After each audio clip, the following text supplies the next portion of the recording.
This is the oral history of Patti Brooks Boyer, a Lafayette Horse Show participant, given on April 2004.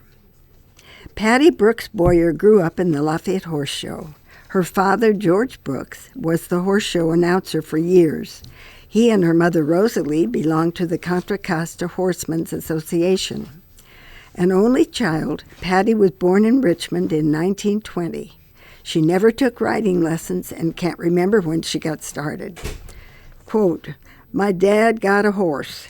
He was a friend of P.L. Castro, who had a big cattle ranch in Richmond just below the San Pablo Reservoir Dam, and I hung around the Castro ranch. Riding was easy.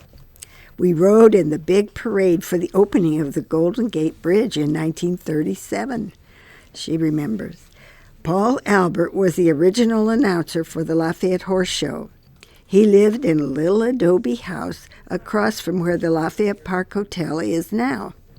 He owned the Western Horseman's magazine, and when he got more involved with the magazine, my dad stepped in as an announcer.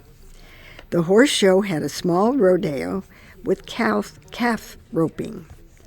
Patti won a trophy in the trail horse group at the 1939 horse show riding Pagero. He was a paint and former polo pony. My father bought him in 1935 when I was a sophomore in high school. After graduating from Richmond High School, Patti attended business college and worked in San Francisco. In 1941, she spent 3 years in the Midwest working and staying with horse show friends. In 1945, she returned to Richmond and again rode in the Lafayette Horse Shows.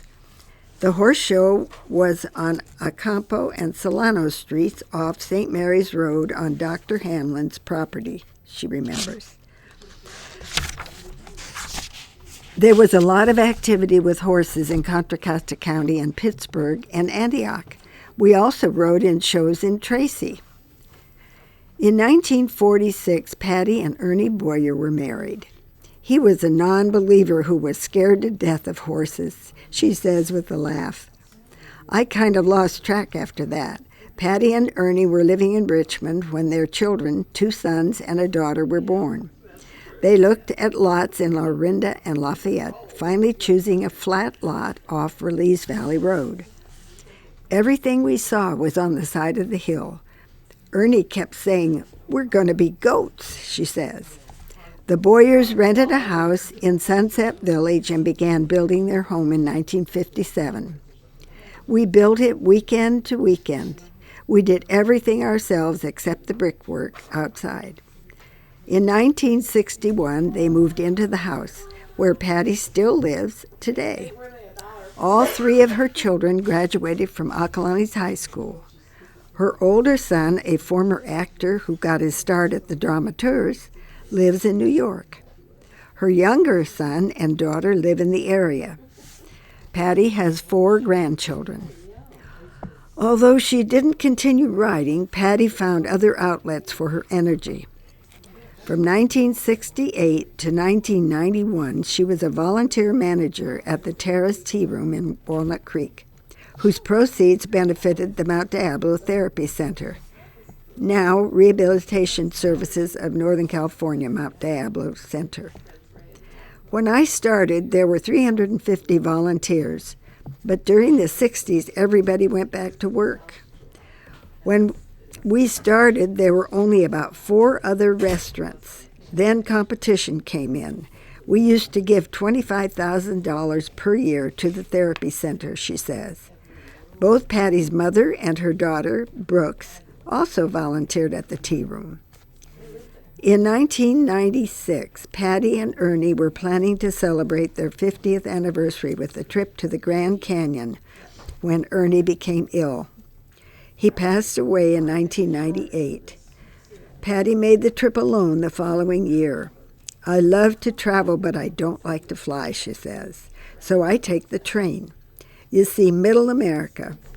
She visits her son in New York every year and has cruised through the Panama Canal and has seen every national park except Glacier.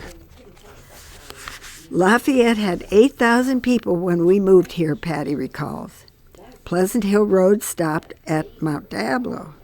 It wasn't built through to Olympic until 1968. Where Olympic Boulevard is now used to be railroad tracks. When we moved here, shopping was just Lafayette Square. Even the post office was there. Glenora Carey had an antique shop called Junk in the brick building across the street from Long's, today World Travel Headquarters.